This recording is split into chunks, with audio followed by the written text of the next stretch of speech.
Okay, welcome everyone to our Friday's Food for Thought series webinar. We did first one with Mage Lawrence and about Trusted Workforce 2.0, and we are glad that we can get together today again.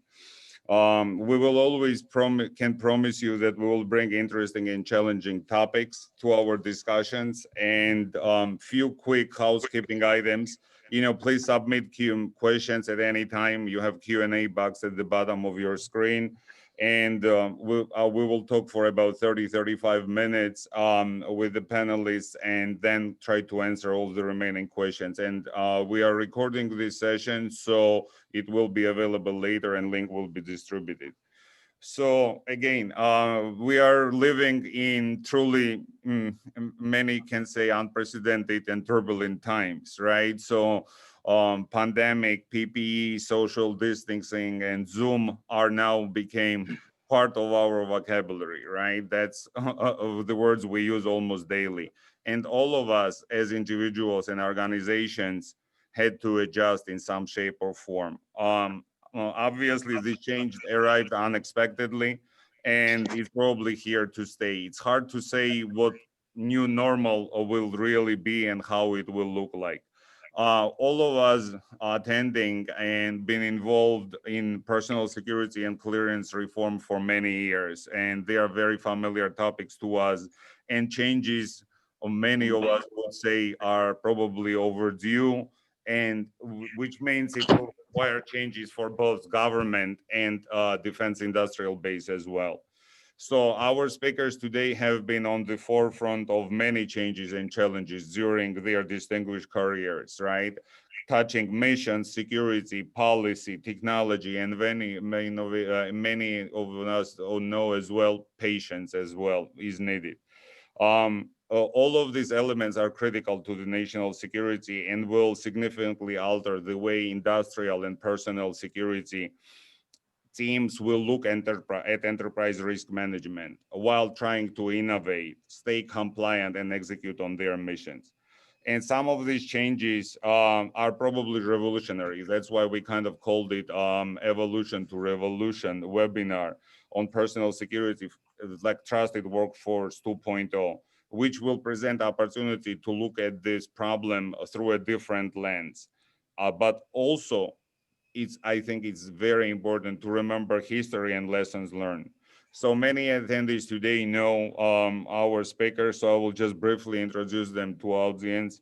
Art Davis, former Director of Security for NRO and Director of Security at Booz. Alan Hamilton, Camp Enzer, former Director of Security and Counterintelligence for NSA, and now Vice President and Deputy General Manager for Security Solution Business Unit in Mentec, and Bob McCants, former Director of Security for CIA and later Chief Security Officer with SRA, CSRA, and GZIT. Art, Kemp, and Bob, the floor is yours. It would be great if you could start with your remarks. Let's talk a little bit about evolution, history, main takeaways for each of you from both industry and government perspective. Art, why don't you start? Okay, can you hear me? Yes. Okay. Well, it's good to be with this august group of panelists. We've all been friends for a long time. I need to make one correction to Andrew's introduction, and that is I was not the Director of Security at the NRO. I was the Deputy Director. And part of that time was actually under one of our other panelists, Bob McCants, when he was also the Director of Security at NRO. I'm probably pretty good at the history part and going over some of that briefly. I guess I did my first study of what was wrong with the personnel security system actually in March of 1974. It shows you how old I am. I got to the NRO's program element out in Los Angeles, Program A, they called it at the time. And at that time, we were doing investigations through Air Force Office of Special Investigations, and they had been for about 10 years. They were getting worse and worse in terms of time and support. we tried to fix that. We were working on that real hard. And then the Defense Investigative Service was created. And we were promised again a 30-day turnaround for our investigations. That did not happen either. After multiple attempts over a period of years to try to get that fixed, we got word that I think NSA was doing a little bit by contract, and I had heard also that State Department was doing a little bit by contract.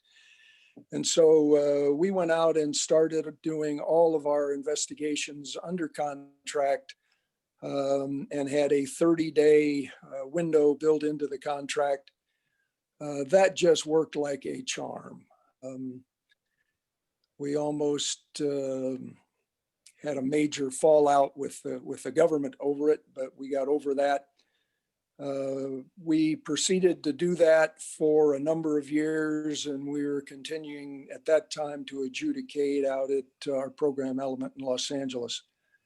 In 1990, when the NRO consolidated and changed their entire structure, I became the director of what was called the NRO Security Center. And we combined the personnel security functions of the Air Force element, the CIA element, and the Navy element. And we got a tremendous amount of adjudicative help in terms of people for the center from CIA. And that was part of the agreement of the creation of, or the reorganization, if you will, of the NRO, and also the creation of the Security Center. That after we got a new system with new software and everything else developed and implemented, that organization was producing background investigations and adjudications from the time a company submitted a file or a request, if you will, and a package with an answer back to the company with an approval. We averaged between 54 and 57 days for that entire process for about 5 years. And things worked very well. And while some of the other organizations were struggling, one of the problems we had was that people would submit people to us to do quickly and then turn around and apply them to other national agencies. But also in the Security Center, there was real cooperation developed between CIA, NSA, and the NRO. And I would say that that was really a good period of time. We had reciprocity on SCIFs. We had reciprocity on training, and for the purposes of this webinar, we also had almost complete reciprocity on personnel security adjudications. And that system went forward very well. At the NRO Security Center, we had actually a terminal from CIA, a computer terminal from NSA, and another one from CIA. They had one of ours. Everybody could see everybody's information and that sort of thing. And that went on for a number of years. I left the NRO in 1998, which seems like an eternity ago.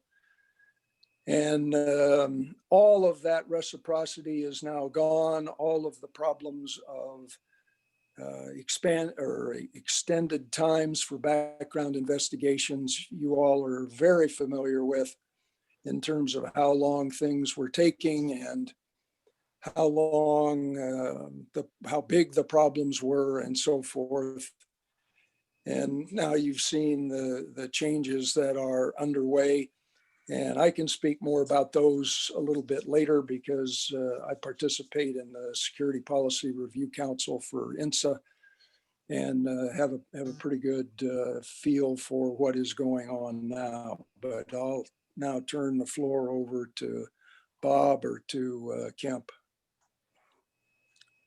Kemp, you want it? Oh, sure, Bob. I'll jump in here. That was a great overview, Art. Uh, First and foremost, Andrew, thanks for setting us up, and thanks for including me. It's a pleasure to be here and to talk about one of my favorite topics, personnel security.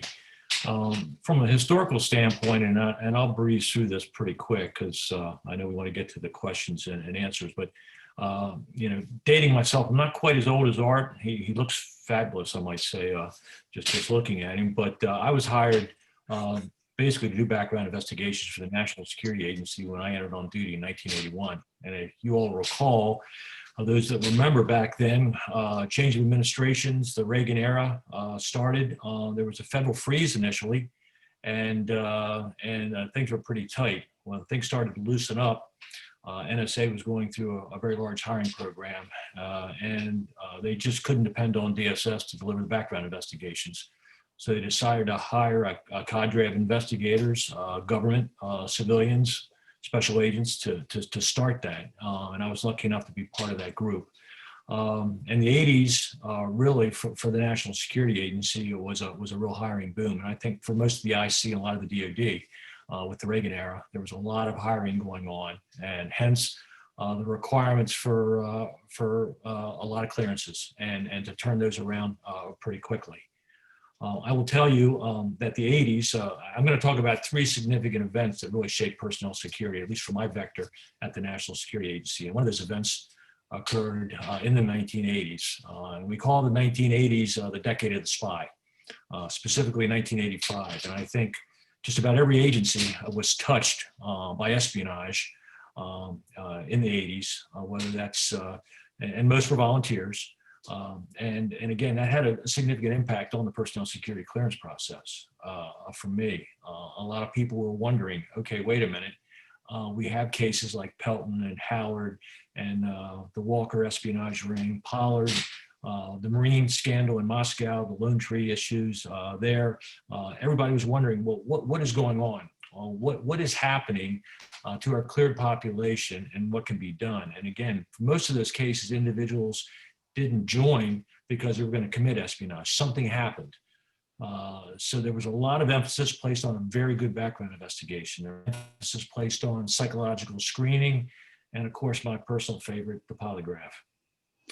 So the 80s really shaped for me the importance of delivering a quality product, something the adjudicators could really look at and make a determination. And with that, as I said, looking at the psychological aspects of the individual as well, because there had to be some reason folks were deciding to engage in espionage after they obtained a security clearance. So there were projects like Project Slammer and others which took a hard look at espionage, and again, as a result of that, there was a lot of training. There were the establishment of SSO-related programs, and again, a lot of education and training, as I mentioned before. So the 80s carried us through, and again, the idea was you deliver a quality product, but to deliver it quickly.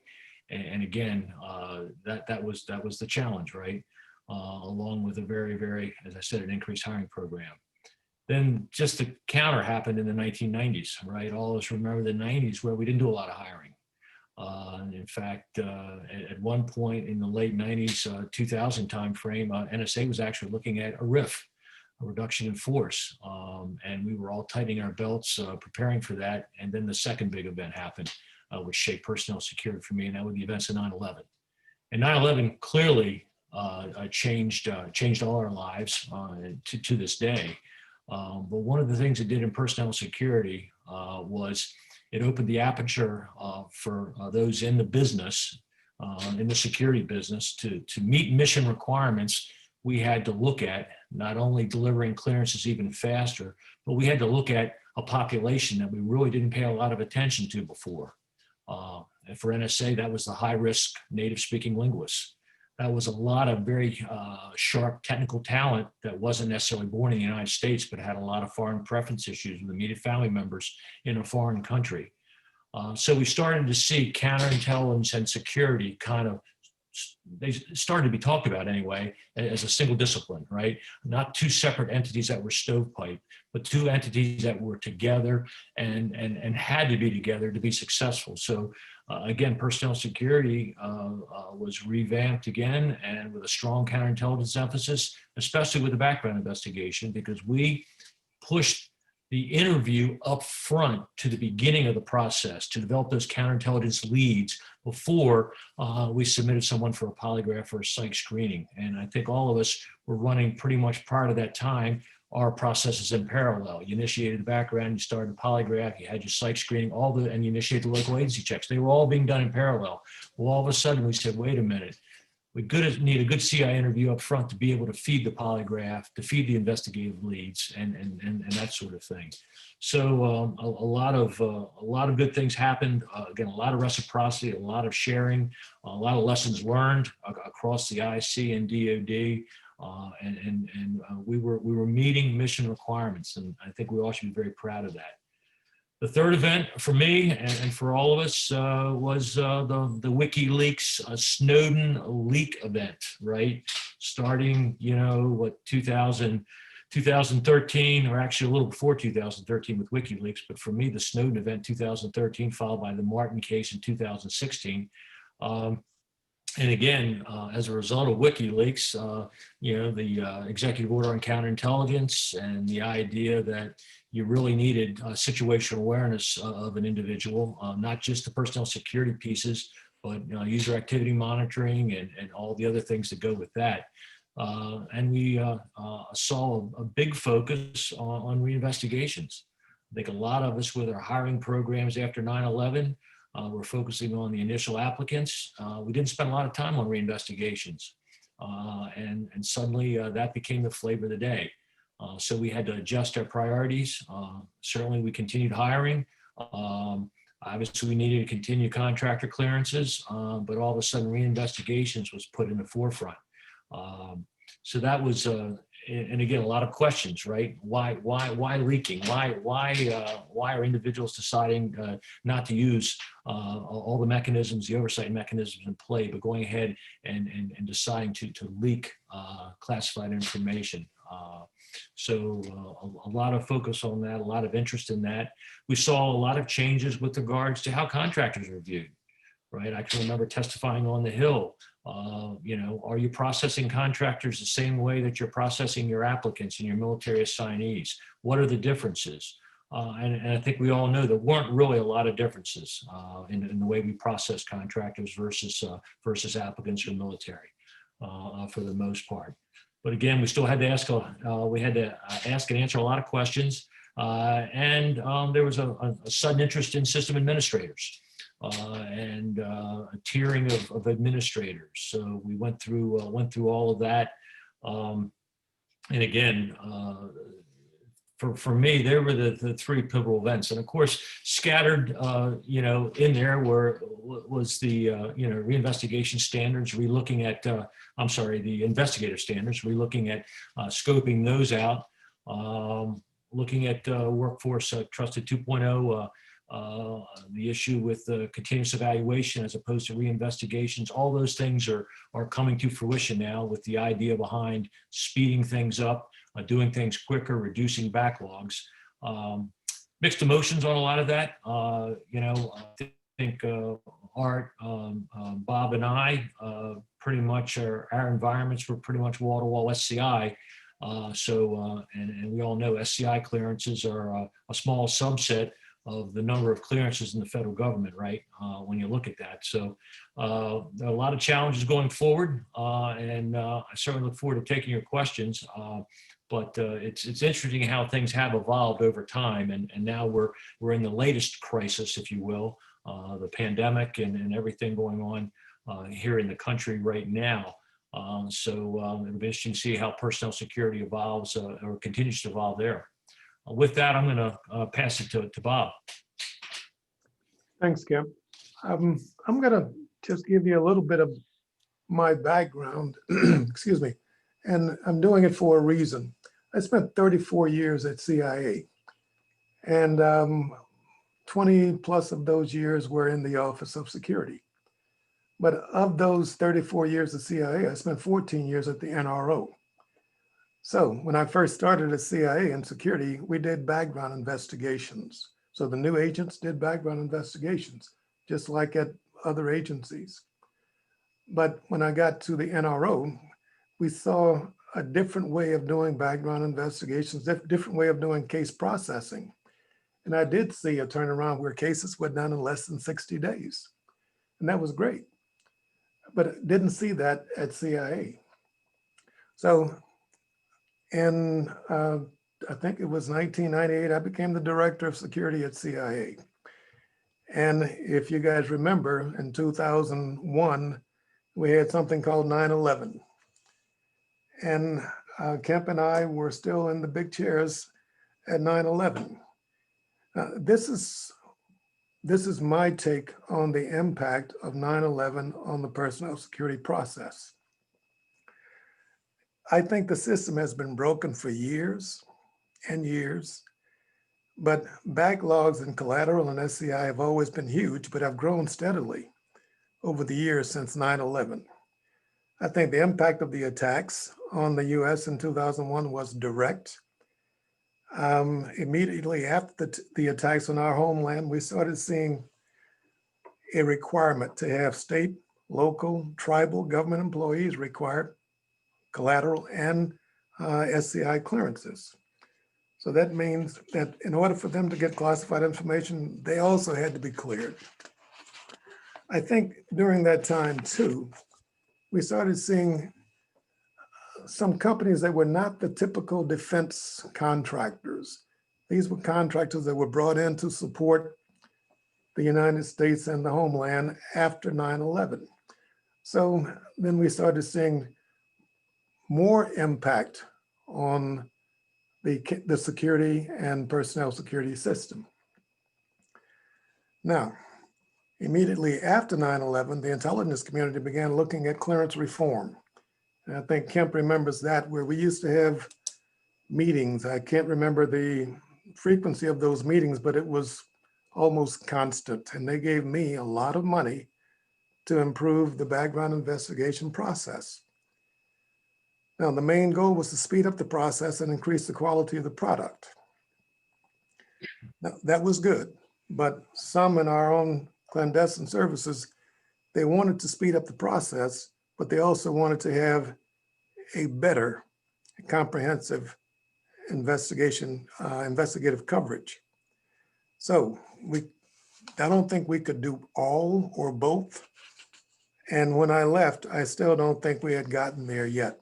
In fact, I know we hadn't gotten there. So over the years, the process has not really changed that significantly, and some for good reasons. We've seen the aperiodic investigations changing the reinvestigations timeline to 5 to 7 years. That was one of the impacts. We've also seen where inadequate investigations, we started seeing more and more of those because we saw more and more cases, and it was more pressure on the investigators to get out and close more cases quickly. And before I forget, the one thing that I've seen over the years from the beginning in the NRO at CIA was the direct impact of adjudications on the case backlog system. I think because some of the agents, investigators were able to get out there and do their cases almost in a timely manner, but just think of all those cases that were stacking up. And you only had so many adjudicators. And at that time, and I don't think it's changed, adjudications was a government function and not a contractor function. So in my opinion, the stress on the personnel security system, the greatest impact anyway was adjudications. I will tell you though, there's still, when I left, and I retired 2 years ago from industry, when I left, there was still a desire to bring in more and more and more investigators. And we started seeing, unfortunately, some of the investigators, and I'll give you one example, then I'll shut up. where one of the investigators came in to see me to talk about one of my former employees. And she told me, she said, as she was questioning me, and I was giving some of the comprehensive answers, she said, I don't want to hear that. I just want a yes or no answer from you.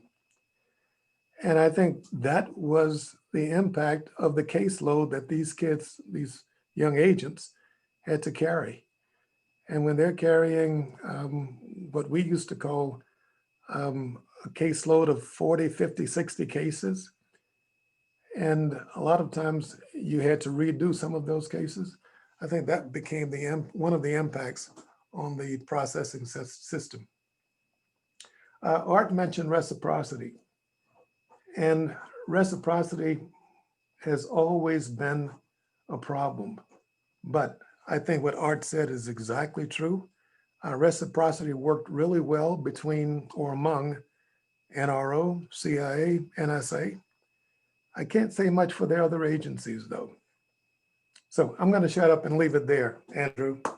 Sure. Thank you all. So I want to pick up, I know for most of our attendants, certainly reciprocity is a tricky subject, right? An issue which everybody has to deal with, right? From crossover standpoints and specifically as CI. How you guys see with continuous evaluation and continuous vetting moving forward, right? And this concept in Trusted Workforce 2.0 of transfer of trust, what you would suggest to in current situation, what could be done better and what worked in the past and how it can work not just around, the three you guys mentioned, IC agencies, but across the government? Whoever wants to start. This is Art. Let me give a little bit of background on that, just because I was involved with it initially. One of the companies that I worked for after I retired from the Air Force was heavily involved. Well, it was LexisNexis. And when I went to work for them, the idea was that I could get the various agencies around the government to use computerized data, which LexisNexis had an enormous database of people. And what I did was I went around and I briefed a number of different organizations about that. And it was typically a 3-meeting thing. The first time we gave them the briefing, it watered their eyes about what this could do. The second contact basically said, we're working on it, but it's going to take a while. And the third contact, which was usually maybe 2 to 3 months after the initial briefing, was, no, that's too hard. We can't do it. Nobody will approve using that kind of data. So that was in the 2004, 2005 timeframe. And I got a better offer and went to a different company. Subsequent to that, it has taken a very long time for the government to both rely on and utilize computer-based data. But as I think most of the audience understands now, there is a great deal of that going on. And the continuous evaluation process has basically eliminated the PR in most cases. And having been involved both at LexisNexis and another company where I was on the board of directors for about 7 years before I retired, the amount of data that these companies have on all of us is absolutely incredible. I mean, if you go bankrupt literally today, it's going to be in their databases tomorrow. And I'm not talking about 3 days from now. I'm literally talking about tomorrow. They have information that comes in from all over the place that you can't even imagine. So utilizing some of this continuous evaluation stuff and basing it on computer-based data supported by PRs when necessary, either based on some event in life or some other problem. I think things are definitely moving in the right direction. Okay. Okay. This is Bob. Uh, this- Go ahead, Bob. Well, I don't have much, because I've been listening and hearing the words continuous evaluation for a long time, but frankly, I saw continuous evaluation work better in industry. And that was because the employer wanted to keep good records on their employees. And in fact, on one of my jobs, I saw where employees did not report things like arrests or traffic violations. And this became a problem for us because a lot of these people had security clearances, and I don't think they felt it was their obligation to report that. And they thought if they didn't report it to us, we wouldn't find out. But we did. And that was through using police records. And even though we couldn't use it for personnel, and I'm talking HR personnel purposes, we could still find out things about our employees. So I'll stop there and let you go, Kemp. Just a couple comments. I think where they're going, where the DNI and the IC agencies and DoD are going today, at least from a PR standpoint, I think they are heading in the right direction. I think leveraging technology is absolutely key. I mean, there is a lot of great data out there that can be pulled in. The question is, once you pull it in, how do you synthesize it? How do you work with it and get it to the adjudicator in a timely fashion? I will tell you, I mean, from a agency standpoint, I mean, we're still operating on antiquated systems. A lot of the dollars are going to mission, rightfully so. But if an HR database is not talking to a security database, and you're trying to have a robust hiring program, that's an issue. But I think, from a PR perspective, leveraging technology and having that information synthesized and pointing you in the direction of where you need to spend your investigative resources is key. The other thing I've been disappointed in, and I thought after some of these major cases we would move in this direction, and that is the ability to share information, security information between the government and industry.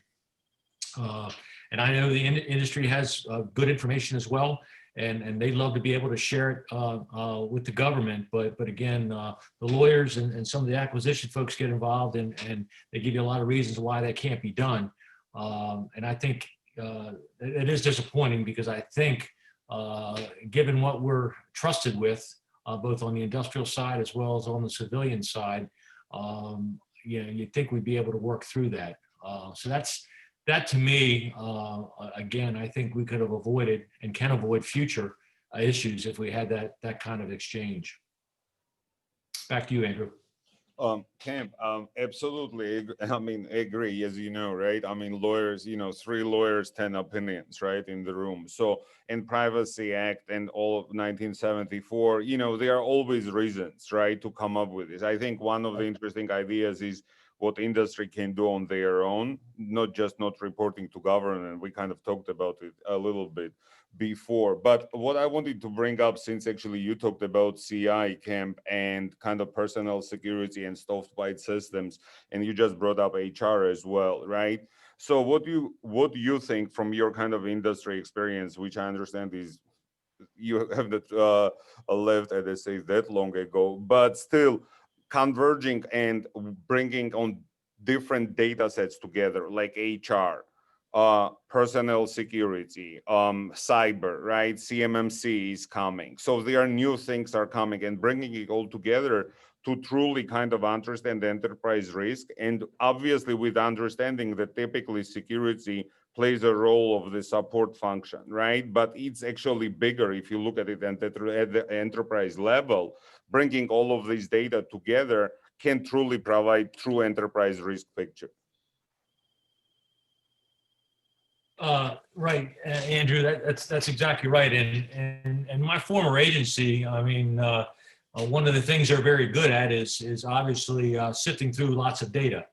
So we've got a lot of experience that from a mission standpoint, and being able to translate that in to to a security, counterintelligence, HR hybrid, where again the data's out there. And again, finding those nuggets, those pieces that are going to make a difference. I mean, you can drown in data, and you've got to have. But there are smart people out there that can articulate, these are the pieces, this is what you need, and there's some great programs out there to be able to do that. Now, it does cost money, but I think if we certainly learned at NSA.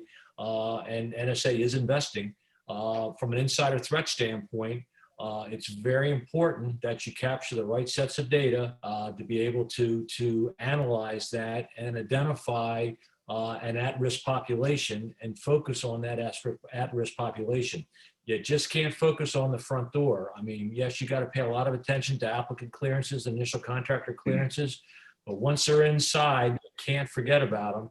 And again, I think you've got to leverage technology, and technology can certainly be your friend in order to moving through and focusing the attention where you need to focus. At the same time, technology can help you. We all want a faster clearance, but we also want a quality clearance. So again, I think you can have both of those, but again, you got to leverage technology to get there. Art or Bob, any other comments? Hi, this is Art. I think it's what he said was right on the money. I agree. So before we jump into questions, we have already a few came in. I just want to ask you about modernizing security processes within the companies and within government and trusted workforce 2.0. I'm sure we're all familiar with it. Do you think this could happen, and how quickly, really, is the question, right? Because it's been overdue, we all know it, but how you see the future? And I know which is hard to predict.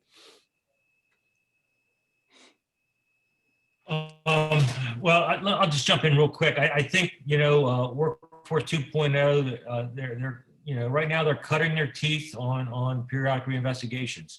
They dip their toe in the water there, and can they leverage technology? Can they leverage data sets, information that's out there and available? And I think they're phasing that in. I know at my parent agency, they've got a number of cases they've introduced into the PR system. My understanding is that date keeps getting pushed down the road in terms of when all those cases have to be actually from a continuous evaluation perspective. But I think a natural migration is going to be lessons learned from that, and then taking a look at the applicants and the initial contractors. I will tell you, they've already moved to phone interviews. In a lot of those cases, a lot of that's driven by COVID-19 and not being able to put an investigator in a room with someone. So I think now that has occurred, that's gonna be something that's gonna continue. A little nervous about that. I think having an investigator sit down across the table and talk to someone, watching body language when questions are asked is very important. Doing it over the phone, I think something's lacking there. But again, I think that'll prove out over time. But clearly, the direction they're heading, right, wrong, or indifferent, is again, I think moving towards more of that. Again, leveraging technology, but also phone interviews and those kinds of things as it moves forward. Andrew, just one thing, and I don't want it to sound negative, but you know, in my post-government career, I worked at three different defense contractors. And what I saw at each contractor organization was people were being submitted for security clearances that did not need security clearances. So when you look at the impact on the stress on the system, and those people needed security clearances for no really valid reason. But we, the security guys, got the pressure from our CEOs, from our HR people to clear these people. But as I said, there was always the competition between getting the right clearance for the people who are working the programs and getting clearances for those people who wanted to market the programs.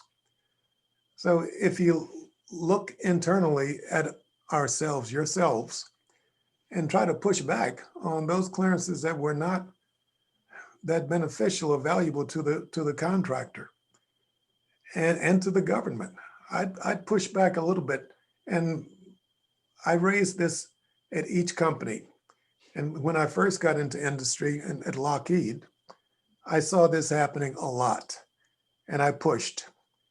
And I got to be honest, I wasn't successful because I got a lot of pushback. But we started seeing some success later on where people were saying, well, maybe we need to clear this guy over here who's a real engineer supporting the program more than this contractor who's working finance or something like that.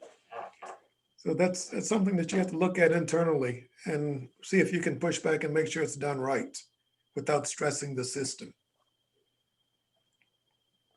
We do have few questions. One of the So- things, Go ahead, Art. that I noticed on that, one of the things I noticed on that, particularly at Booz Allen, was that one of our largest customers was Kemp's organization, and many of their programs had very specific limits on who could be cleared. And as much as all of us in industry hated billet systems and that sort of thing because of the constraints on them, it was those constraints in many cases that worked in the favor of security. And we ended up, because of those billet systems, not clearing a number of people that really, frankly, didn't need it. And that was something that I could always fall back on of, well, we don't have the billet to put that person in. And in most cases, that was true. Well, one thing that NSA did starting in 2005, which I do think made a difference, is we went to the CORs and said, okay, you guys are going to have to pay for the background investigations. No longer, there's not a pot of money out there sitting in security to pay for the contractor background investigations. You're going to take it out of the COR's budget, out of the mission budget. That was a wake-up call for a lot of CORs. A lot of them were like, okay, wait a minute. All of a sudden it's coming out of my, maybe I don't need 15 electrical engineers. Maybe I only need 10. They really started scrutinizing it. So we started to see a change there starting in 2005. And I know industry had some issues with it, obviously, because they wanted to try and build some bench. But anyway, that didn't work for NSA anyway. And I know we are at 12:45, but we do have few questions, so I think I'll just go ahead and ask them. How effective is CE program proving to be, particularly in finding people who came in without intent to spy, but have later became involved in spying activity? Any takes on that? Say that again, Andrew. I'm sorry. How effective is the CE program proving to be, particularly in finding people who came in without intent to spy, but have later became involved in spying activity? Basically, the question is if CE can really find someone who came in with no intent, but later became a problem. Yeah, I think it's too early to tell. I mean, I can tell you they don't have that many. Just speaking for NSA, I don't think they have that many cases in the CE pilot yet. But I will tell you, it's not just the continuous evaluation piece. It's a user activity monitoring. It's the holistic approach to this. I would not put all my eggs in the CE basket and say, hey, we're going to put it in CE and that's gonna be the And end then all we be don't have all. to worry about It's got to it, be right? holistic. Right. And then another question, since I do want to try to finish on time. How do the speakers suggest CGCs better manage risk indicators for industry personnel who are assigned to government sites and operate on government systems? I think it's a real problem these days with pandemic. Let me poke at that one just a little bit, because boy, did we have problems at Booz Allen with that. And I don't know if there's anybody on the participant list from Booz Allen now or not, but it was a big problem when I was there. And I think it was Kemp touched on the issue of sharing information between government and industry. And that's critical.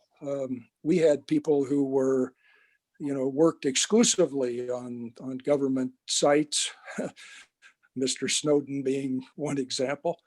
And for the people on government sites, if they did something wrong, 99 times out of 100, we would never know about it because the government couldn't tell us. The only way we'd hear about it would be that if a Booz Allen person on the contract at the site was aware of the problem, then they might feed it back to us if they were allowed to do that. That is a major problem, and I know there's talk about it. It's been talked about in the Security Policy Review Council, and there's the lawyers get involved to the point of multiple lawyers, and I don't see a solution to that problem yet. I think it's going to have to take legislation to fix that.